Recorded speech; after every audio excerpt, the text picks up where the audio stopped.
Welcome back to another deep dive.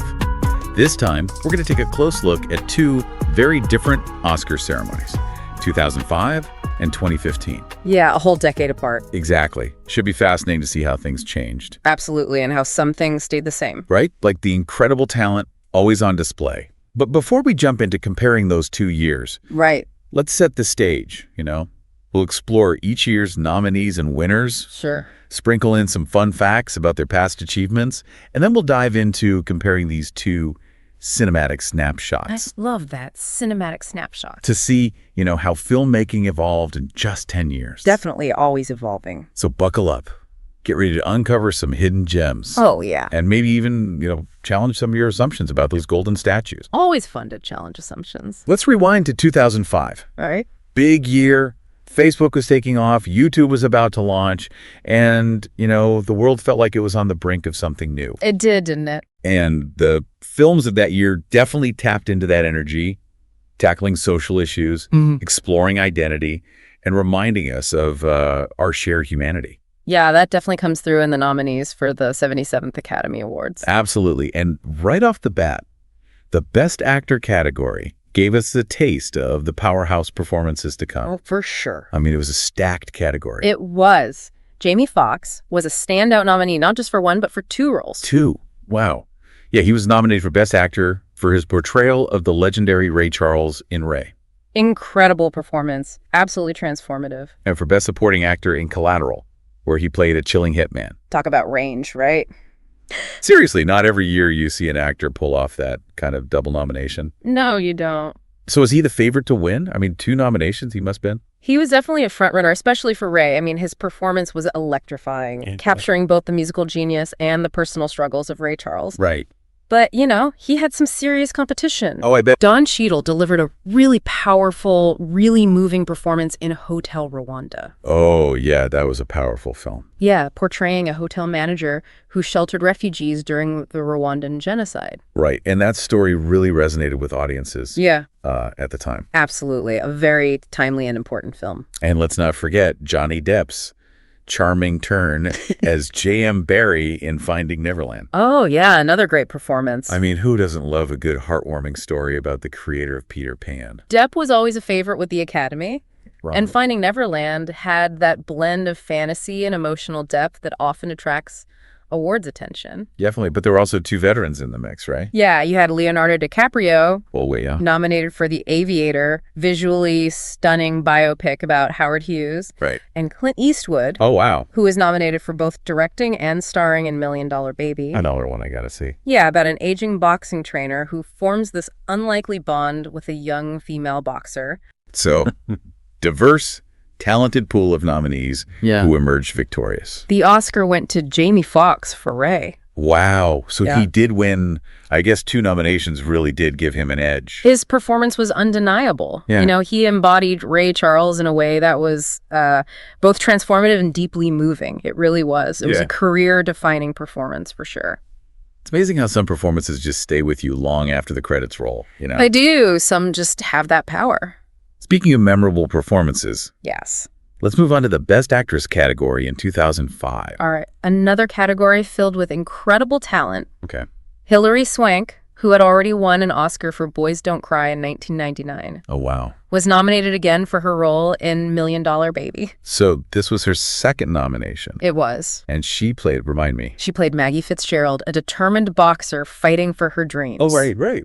Raw, powerful, and deeply affecting performance. Swank definitely had a knack for choosing roles that pushed boundaries. What about the other nominees? Well, you had Annette Bening nominated for being Julia. Oh, right. A film about an aging actress struggling to maintain her star power. I can see that being a good role. She was already a 3-time Oscar nominee at that point. Wow, really? So she was definitely a force to be reckoned with. A veteran, yeah. Then there was Catalina Sandino Moreno, who received her first nomination for Maria, Full of Grace. Oh, wow. First nomination. A film about a young Colombian woman who becomes a drug mule to escape poverty. So another powerful film. Yeah, really gritty and realistic. It's always exciting to see new faces in these major categories. It is. It really is. It's a testament to The constant influx of talent in Hollywood. Absolutely. There's always someone new coming up. Okay, so who else was nominated? We also had 2 British actresses. Oh, okay. Imelda Staunton, nominated for Vera Drake. Okay. A gritty social realist drama about a working-class woman who performs illegal abortions. Wow, sounds intense. And then there's Kate Winslet, who received her 4th nomination for her role in Eternal Sunshine of the Spotless Mind. Wow, 4th nomination already. She was on a roll. She was. She really was. Okay, and what was that film about? A mind-bending romantic drama about a couple who undergo a procedure to erase each other from their memories.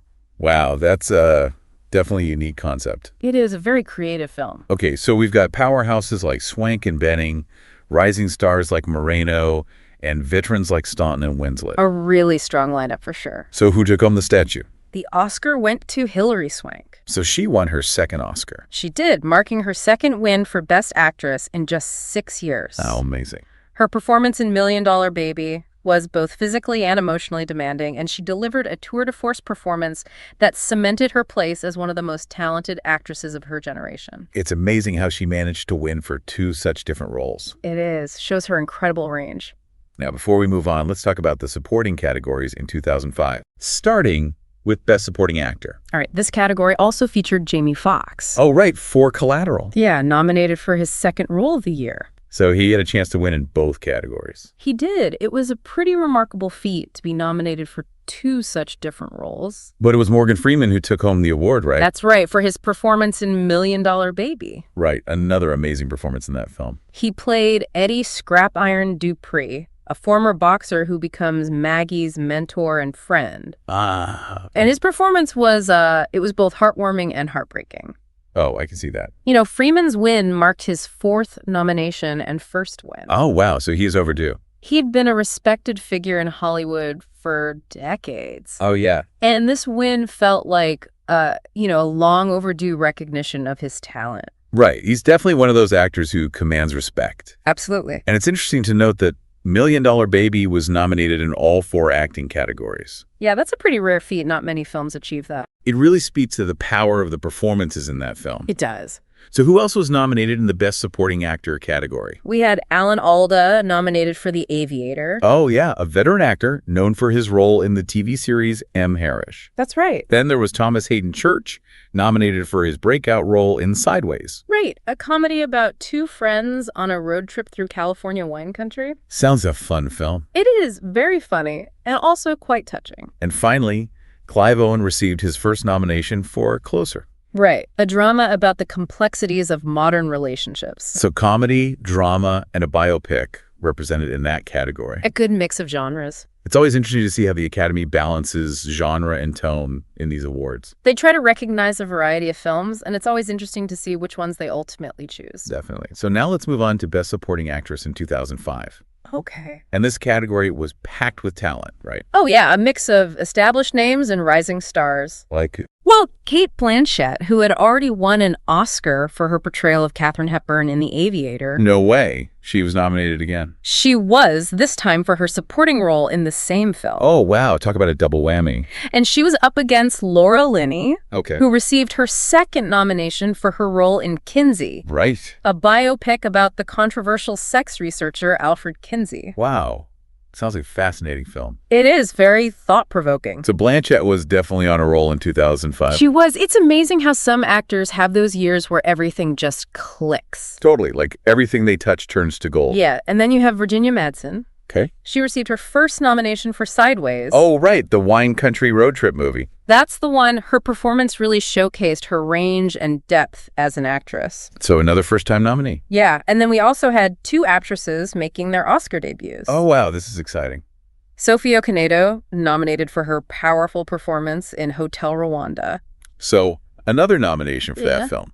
Yeah, a very powerful film that resonated with a lot of people. And then, And Natalie Portman, who was nominated for Closer, okay. which was her 2nd collaboration with director Mike Nichols. Wow. So a lot of talent packed into this one category. It was a very competitive year for sure. And Okonedo and Portman's nominations really highlight the international scope of talent being recognized at the Oscars. It does. It shows that the Academy is looking beyond Hollywood and recognizing talent from all over the world. Right, which is awesome. It is. It makes the Oscars even more exciting and unpredictable. So who took home the prize in this crowded field? Cate Blanchett won her first Oscar for her supporting role as Katharine Hepburn in The Aviator. So she won for the supporting role. Yes, she did. That's amazing. She had been a critical darling for years. Oh, yeah. And this win really solidified her place as one of the most talented and versatile actresses of her generation. Yeah. Her portrayal of Hepburn was both nuanced and dynamic,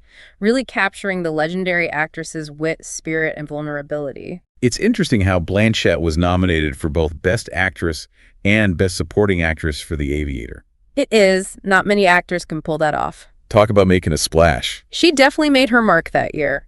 Now let's shift gears and talk about Best Picture in 2005. All right. Always a big one. Absolutely. And this was a year where the Best Picture race was particularly intense, right? Yeah, it was. Several films were vying for the top prize. Okay, like which ones? Well, Million Dollar Baby, with its powerful performances and exploration of complex themes, was definitely a frontrunner. I can see that. It seemed to resonate with audiences and critics alike. Right. I mean, boxing films always have that raw energy. They do, and this one was more than just a boxing film. It was about human connection and the will to survive.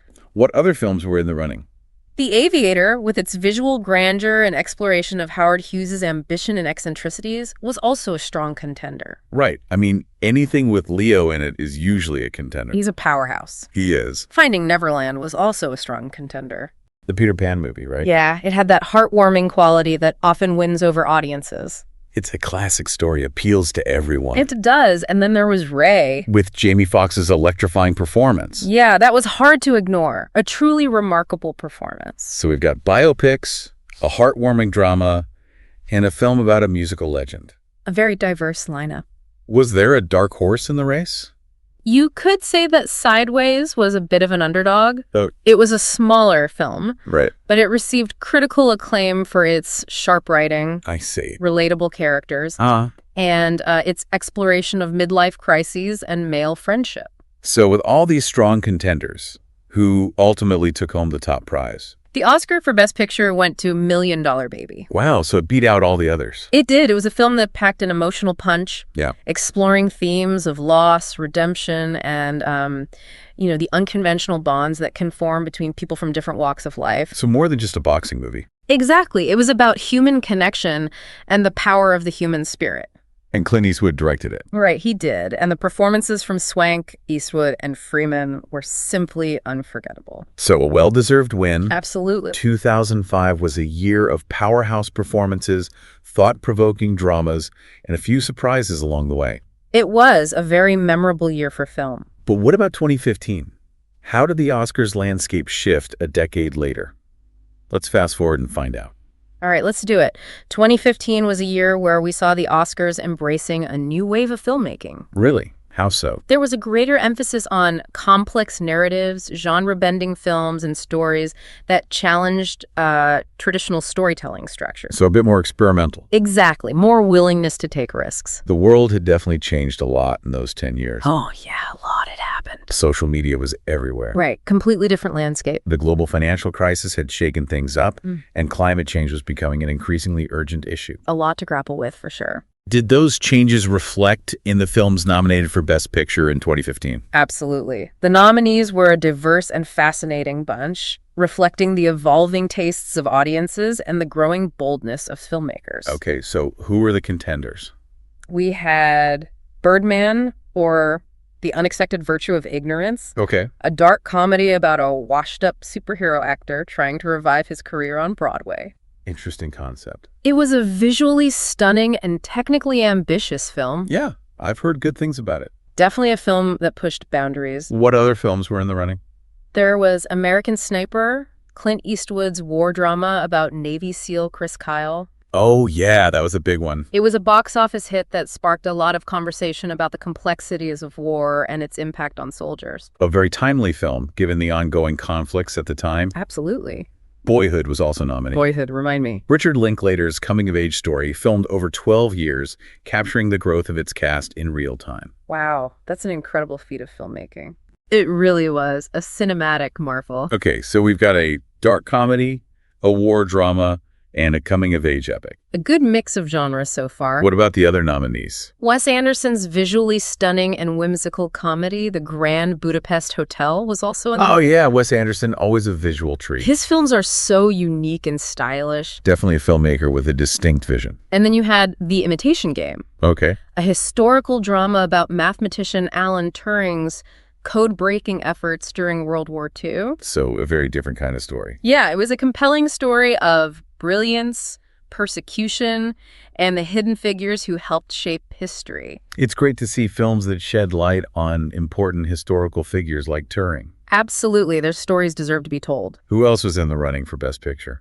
Selma, Ava DuVernay's historical drama about the Selma to Montgomery voting rights marches. Right, a very powerful and timely film. It was, exploring themes of social justice and the ongoing fight for equality. Okay, so we've got another historical drama in the mix. Yeah, but this one dealing with a very different period in history and a very different set of social issues. Amen. The Theory of Everything, the biopic about Stephen and Jane Hawking. Oh yeah, another film that explored the complexities of love and resilience in the face of adversity. A very moving film. And finally, We have Whiplash, okay. a tense and thrilling drama about a young drummer pushed to his limits by his abusive instructor. Wow, sounds intense. It is a very intense film, but also very well made. So war dramas, historical dramas, comedies, coming-of-age stories, and biopics. A truly eclectic mix.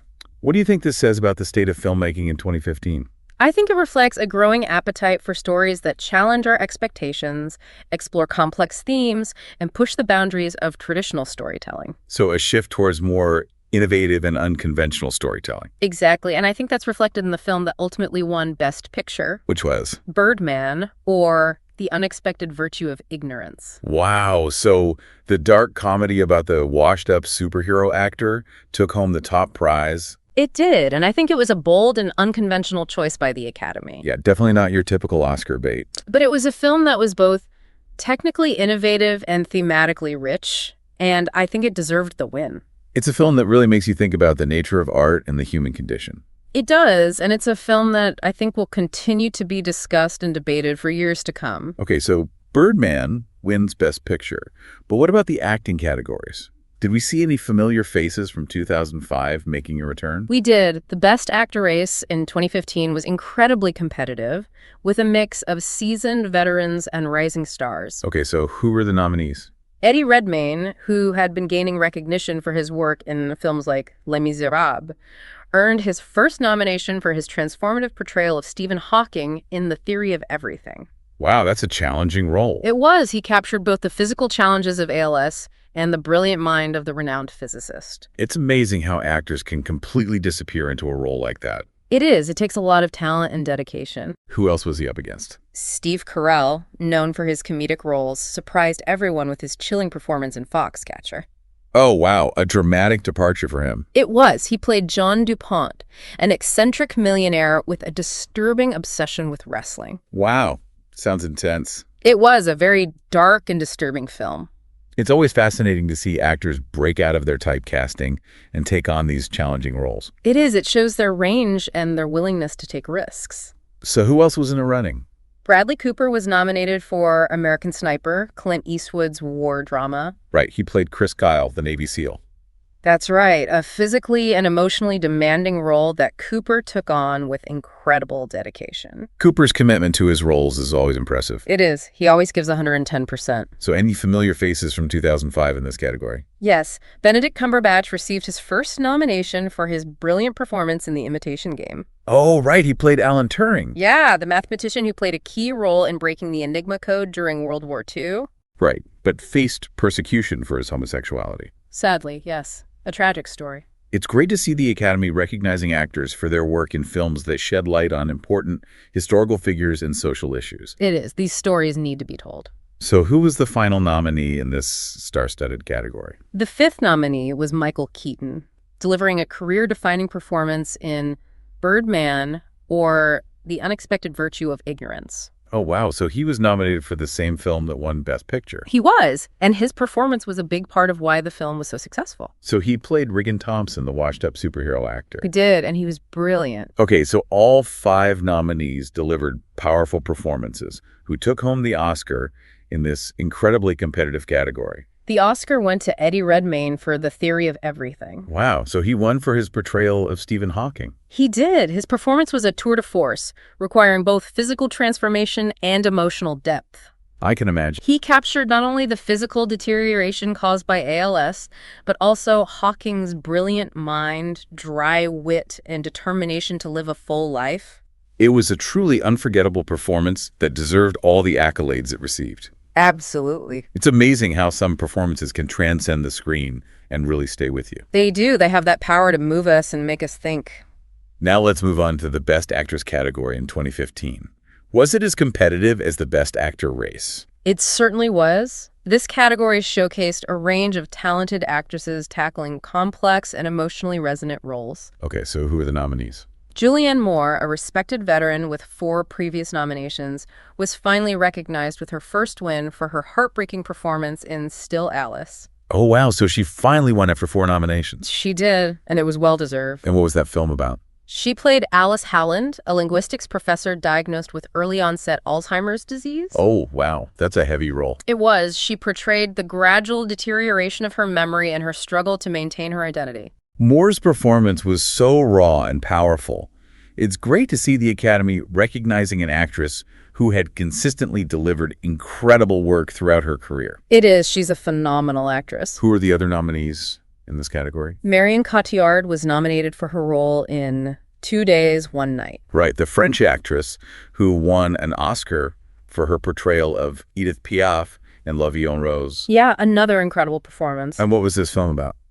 She played Sandra, a factory worker who has one weekend to convince her colleagues to vote against her being laid off. Wow, that's a cut situation. It is, and Cotillard's performance really captured the desperation and the resilience of a woman fighting for her livelihood. It's always great to see international cinema represented in these categories. Absolutely. It broadens the scope of the awards and recognizes talent from all over the world. So who else was nominated? Felicity Jones received her first nomination for her portrayal of Jane Hawking in The Theory of Everything. Oh, right. So both the actors playing Stephen and Jane Hawking were nominated?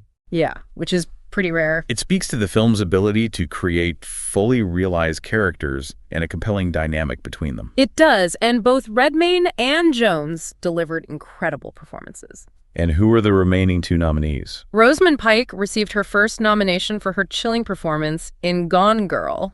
Oh, right, the thriller with the twist ending. Yeah, she played Amy Dunn, the wife who disappears. Pike's performance was definitely a standout in that film. She was amazing. She really brought the character to life. And the final nominee. Reese Witherspoon, who had already won an Oscar for her portrayal of June Carter Cash in Walk the Line, was nominated for her raw and vulnerable performance in Wild. Oh, right, the film about the woman who hikes the Pacific Crest Trail. Yeah, Witherspoon always brings such depth and authenticity to her roles. Absolutely, she's a fantastic actress.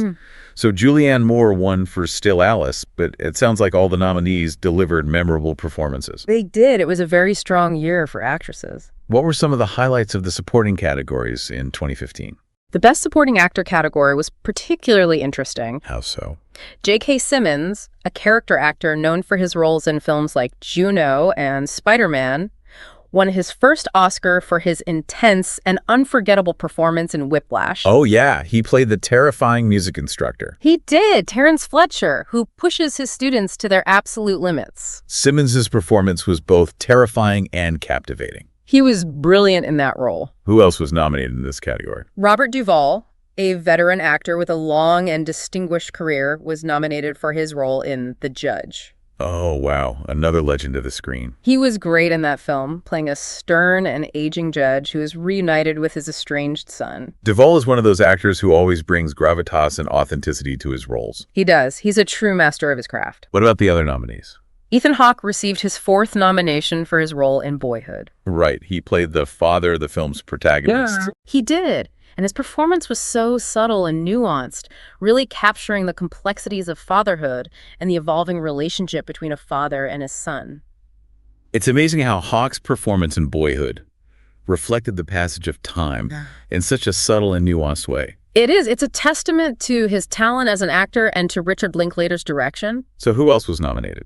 Edward Norton was nominated for Birdman or The Unexpected Virtue of Ignorance. Oh, wow. Another nomination for that film. Yeah, it was a very well-acted film. So he played Mike Shiner, the Broadway actor who clashes with Regan Thompson. He did, and he was fantastic in that role. Norton always chooses such interesting and challenging roles.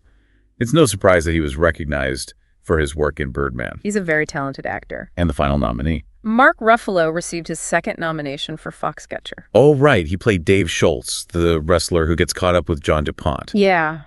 Tragic story. It's great to see actors like Ruffalo who can seamlessly move between blockbuster films and smaller character-driven stories. He's a very versatile actor. So J.K. Simmons won for Whiplash, but it sounds like it was a tough category to call. It was. A lot of great performances in that category. What about Best Supporting Actress in 2015?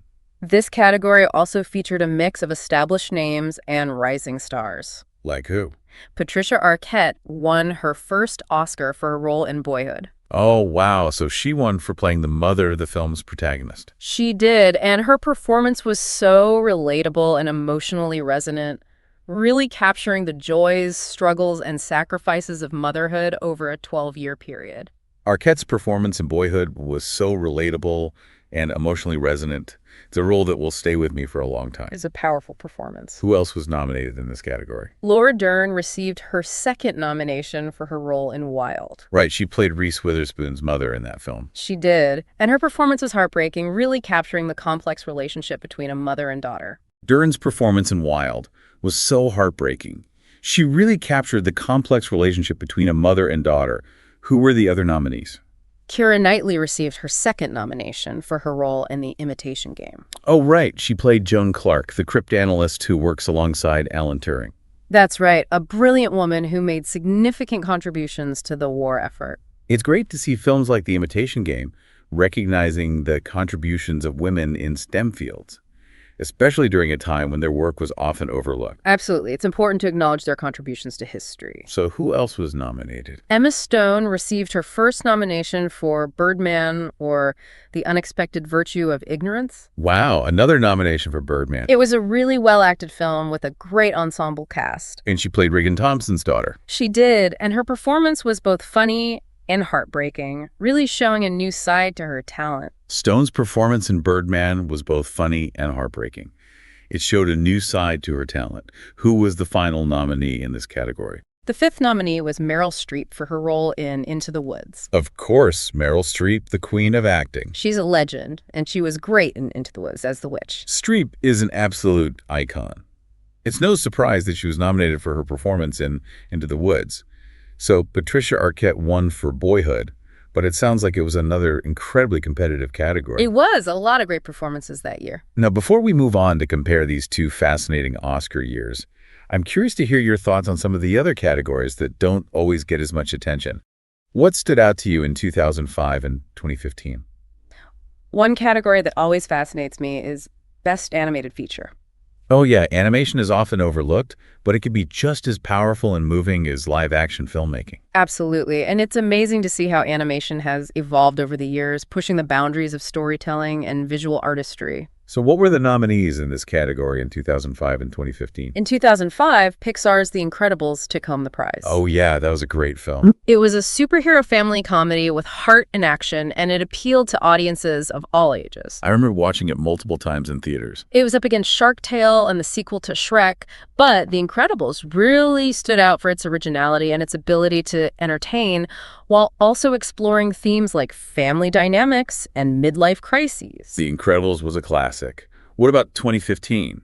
How did the animation landscape shift a decade later? In 2015, Big Hero 6, a Disney film about a young robotics prodigy and his inflatable healthcare companion, won the award. Oh yeah, I remember that one. It was a heartwarming and action-packed film that showcased the power of friendship and the importance of using technology for good. What other films were nominated in this category? The other nominees included The Box Trolls, Song of the Sea, and The Tale of the Princess Kaguya. Okay, so a mix of American and international films. Yeah, a good representation of the global animation scene. It sounds like a diverse and impressive lineup of animated films, showcasing a range of styles and stories.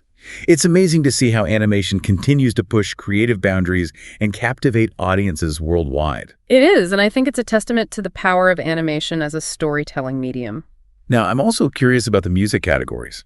Music plays such an important role in setting the tone and enhancing the emotional impact of a film. What were some of the standout nominees and winners in Best Original Score in 2005 and 2015? In 2005, Finding Neverland won the award for its whimsical and moving score by Jan A.P. Kaczmarek. Oh, yeah, that score was beautiful. It perfectly captured the innocence and wonder of childhood. What other scores were nominated that year? You had some heavy hitters in this category. John Williams was nominated for Harry Potter and the Prisoner of Azkaban. Thomas Newman was nominated for Lemony Snicket's A Series of Unfortunate Events. John Debney was nominated for The Passion of the Christ. And James Newton Howard was nominated for The Village. Wow, a lot of talented composers in the mix. It was a very competitive year for Best Original Score. What about 2015? Did we see any familiar names in the nominees? Absolutely.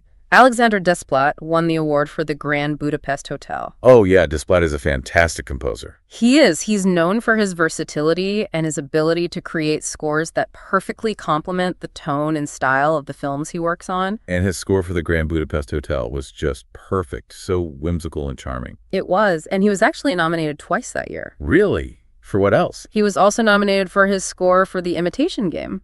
Wow, 2 nominations in 1 year. That's impressive. It is, and both scores were very different from each other, showing his range as a composer. So who else was nominated in this category? Hans Zimmer was nominated for Interstellar. Oh, of course. Zimmer always delivers. His scores are always so epic and immersive, and Interstellar was no exception. And who else? Gary Yershon was nominated for Mr. Turner, and Johan Johansson was nominated for The Theory of Everything. So another strong year for Best Original Score. It was. A lot of great scores nominated that year.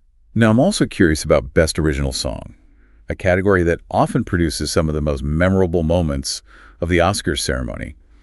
What were some of the standout nominees and winners in 2005 and 2015? In 2005, the Oscar for Best Original Song went to Al Otro Lado del Rio from The Motorcycle Diaries, performed by Jorge Drexler. Oh, wow. A song in Spanish won the award. It did, and it was a beautiful song, very fitting for the film. What other songs were nominated that year? We had Accidentally in Love from Shrek 2, Believe from the Polar Express, Learn to be Lonely from The Phantom of the Opera, and Look to Your Path, Foi sur ton chemin from The Chorus. So a good mix of pop songs, ballads, and choral pieces. Yeah, a pretty diverse lineup. What about 2015? What songs stood out in the Best Original Song category? In 2015, the Oscar went to Glory from Selma, performed by Common and John Legend. Oh, yeah, that was a powerful song. It was a very moving and inspiring song. And very fitting for the film, which dealt with the fight for civil rights. Absolutely. It was a powerful anthem for our times. What other songs were nominated in this category? We had Everything is Awesome from the Lego Movie, Grateful from Beyond the Lights, I'm Not Gonna Miss You from Glenn Campbell, I'll Be Me, and Lost Stars from Begin Again. So another diverse mix, from upbeat pop anthems to heartfelt ballads. Yeah, a good representation of the different types of songs used in films. Now let's shift gears a bit and talk about the technical categories, those behind-the-scenes wizards who bring the magic of cinema to life. What stood out to you in categories like Best Costume Design, Best Makeup and Hairstyling, and Best Production Design in 2005 and 2015? In 2005, The Aviator won the Oscar for Best Costume Design. Oh yeah, those costumes were stunning. They were. They really captured the glamour and sophistication of the era. What about the other nominees in this category? Finding Neverland, Lemony Snicket's A Series of Unfortunate Events, Ray, and Troy were also nominated. Okay, so a mix of period films and fantasy films. Yeah, a good representation of the different types of costume design in film. What about Best Makeup and Hairstyling in 2005? Did any particular film stand out in this category? Lemony Snicket's A Series of Unfortunate Events won the award for its creative and whimsical makeup and hairstyling. Oh yeah, I remember those characters, very distinctive looks. They were, and the makeup and hair department really did a great job of bringing those characters to life. And what about the other nominee in this category? The Passion of the Christ was also nominated for its realistic depiction of Jesus' suffering. Right, the makeup in that film was definitely memorable, if a bit controversial. It was, but it was definitely effective in conveying the film's message. What about Best Production Design in 2005? Which films stood out in this category? The Aviator won the award for its stunning recreation of 1930s Hollywood. Right, those sets were amazing. They were very lavish and detailed, really transporting viewers back to that era. What about the other nominees in this category? Finding Neverland, Lemony Snicket's A Series of Unfortunate Events, The Phantom of the Opera, and A Very Long Engagement were also nominated. Okay, so a mix of fantasy films, period films, and war films. Yeah, a good representation of the different types of production design in film. Now let's fast forward to 2015. What stood out to you in the technical categories that year? The Grand Budapest Hotel swept the technical categories, winning Oscars for Best Costume Design, Best Makeup and Hairstyling, and Best Production Design. Wow, so it dominated the technical awards. It did, and deservedly so. The Grand Budapest Hotel was a visual feast. The costumes, the makeup, the sets, everything was so meticulously crafted and visually stunning. It's no surprise that the film dominated the technical categories. What were some of the other nominees in these categories? In Best Costume Design, the other nominees included Inherent Vice, Into the Woods, Maleficent, and Mr. Turner. Okay, so a mix of period films, fantasy films, and superhero films. Yeah, a good mix of genres. What about Best Makeup and Hairstyling in 2015? Did any particular film stand out in this category? The other nominees included Foxcatcher, Guardians of the Galaxy, and Mr. Turner. Okay, so a superhero film, a sports drama, and a biopic. Yeah, a good mix of genres. It's amazing how makeup and hairstyling can so subtly transform actors, adding layers of depth and realism to their performances. It's a true art form. What about Best Production Design in 2015? Were there any films that really stood out in this category?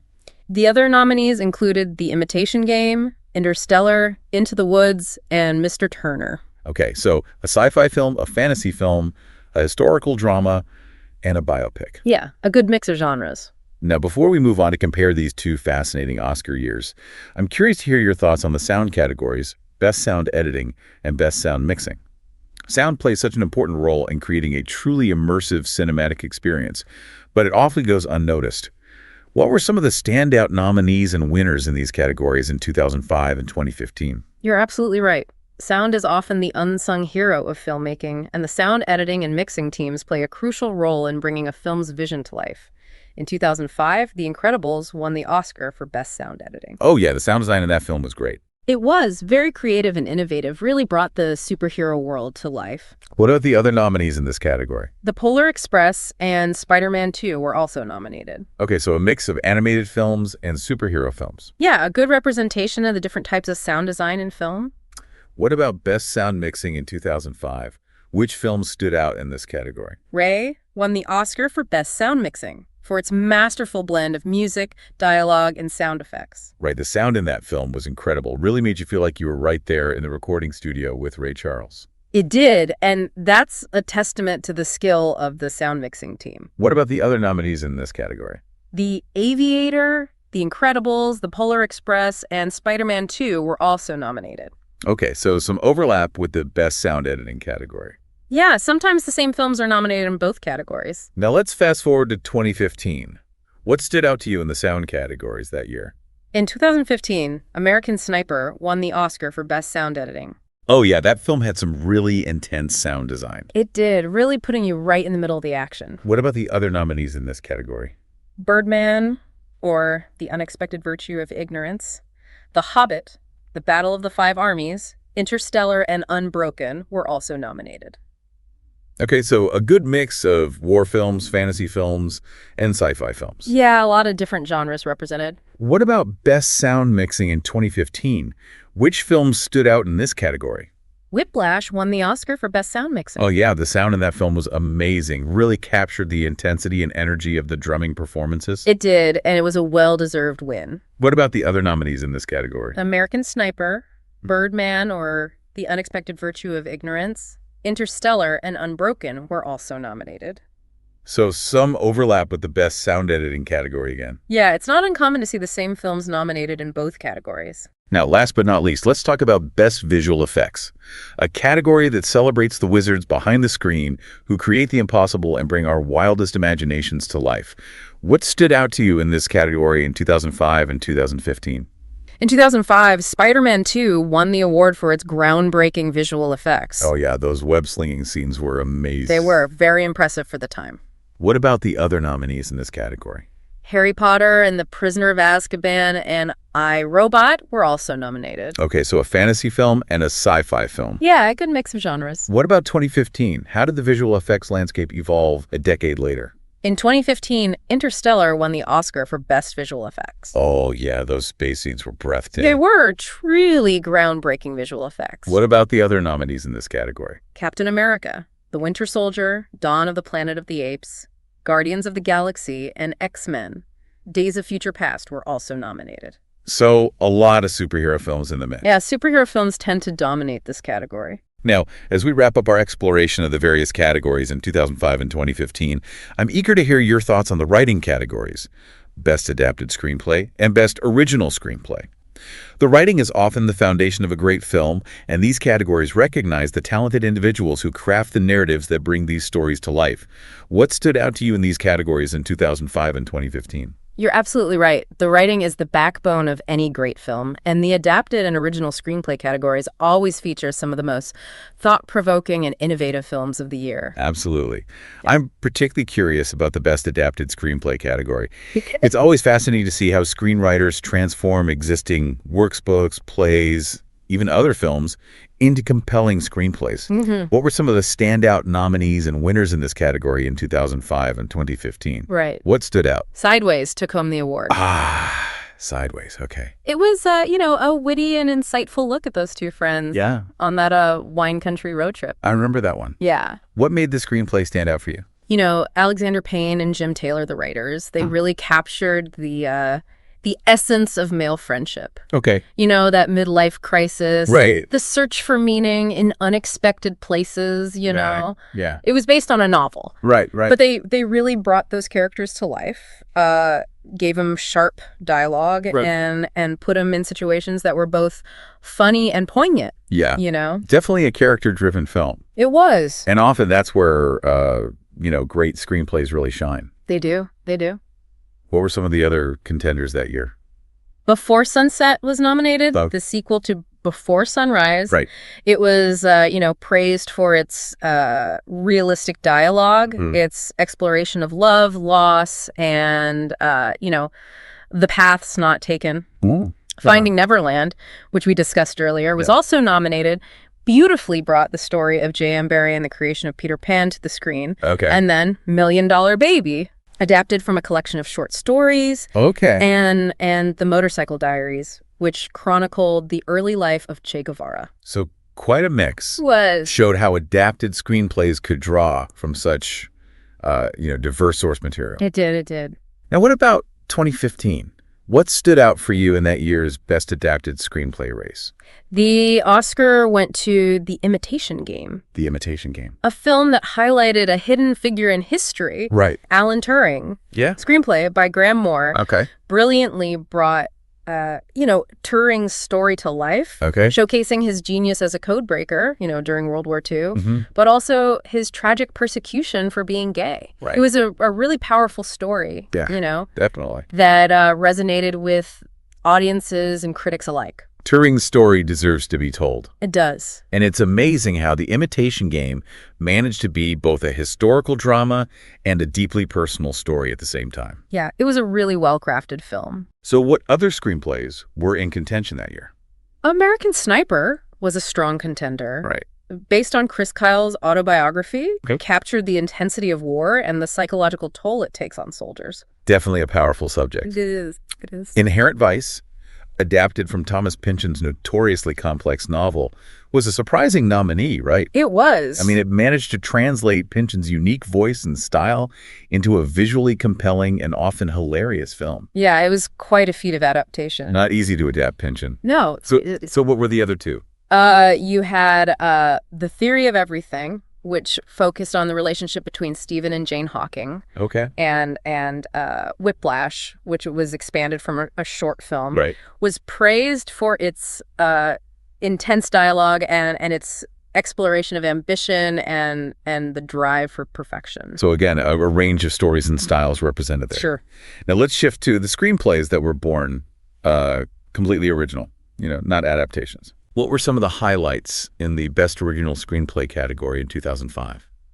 The Oscar went to Eternal Sunshine of the Spotless Mind, Eternal Sunshine. a film that truly lived up to its name. Okay. Charlie Kaufman's screenplay was a masterpiece Yeah. of originality and imagination. It was a unique film. It was. Exploring love, memory, and the complexities of human relationships in a way that was, both funny and heartbreaking. Yeah, really clever and moving film. Eternal Sunshine was one of those films that stayed with me long after I watched it. It was. It Really made you think about the nature of memory and the choices we make in relationships. Definitely a thought-provoking film. So what were the other original screenplays that were nominated that year?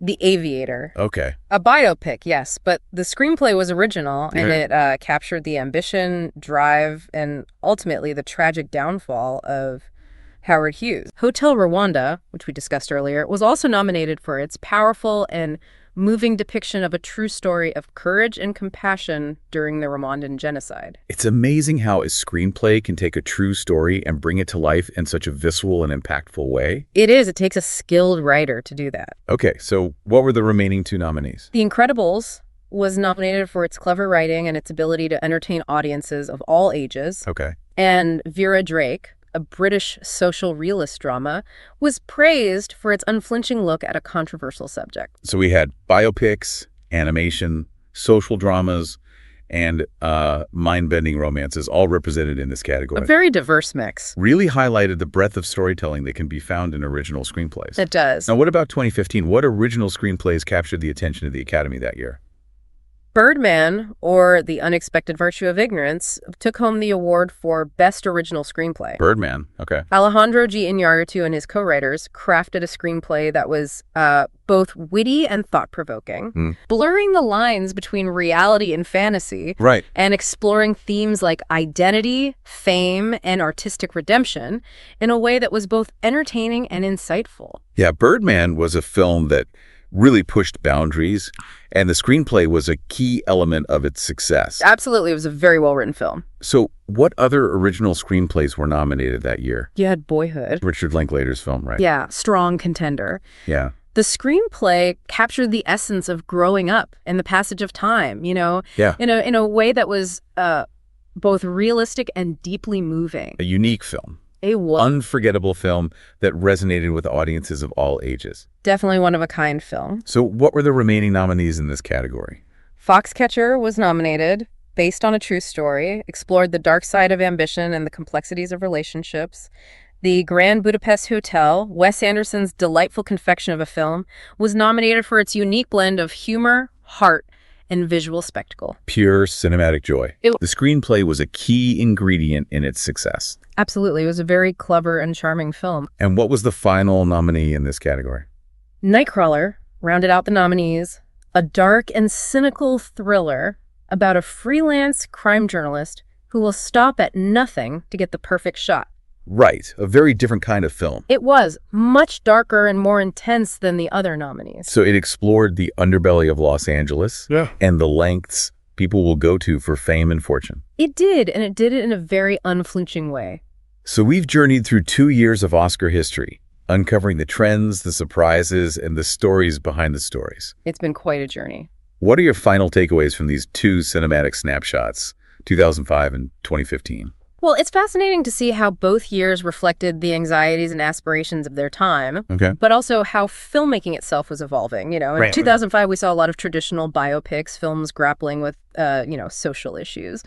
But by 2015, there was a greater emphasis on formal experimentation, genre-bending narratives, and a willingness to, tackle complex themes in unconventional ways. I agree. And it's interesting to see how certain themes like identity, ambition, and the search for meaning, resonated in both years, albeit expressed in different ways. Yeah, some themes are timeless, but the way they're explored in film changes over time. It shows how the Oscars can be a barometer of not just cinematic trends, but also of the cultural conversations happening in society at large. Absolutely. The Oscars are a reflection of our times. That's a great point. Now, any final recommendations for our listeners before we wrap things up? What film from each year would you suggest they check out to really get a sense of, what those Oscars were all about? For a taste of 2005, I'd recommend Eternal Sunshine of the Spotless Mind. It's a film that'll make you laugh, cry, and question the nature of love and memory. Charlie Kaufman's screenplay is a masterpiece, and the performances from Jim Carrey and Kate Winslet are unforgettable. That's an excellent choice. Eternal Sunshine is truly a unique and unforgettable film.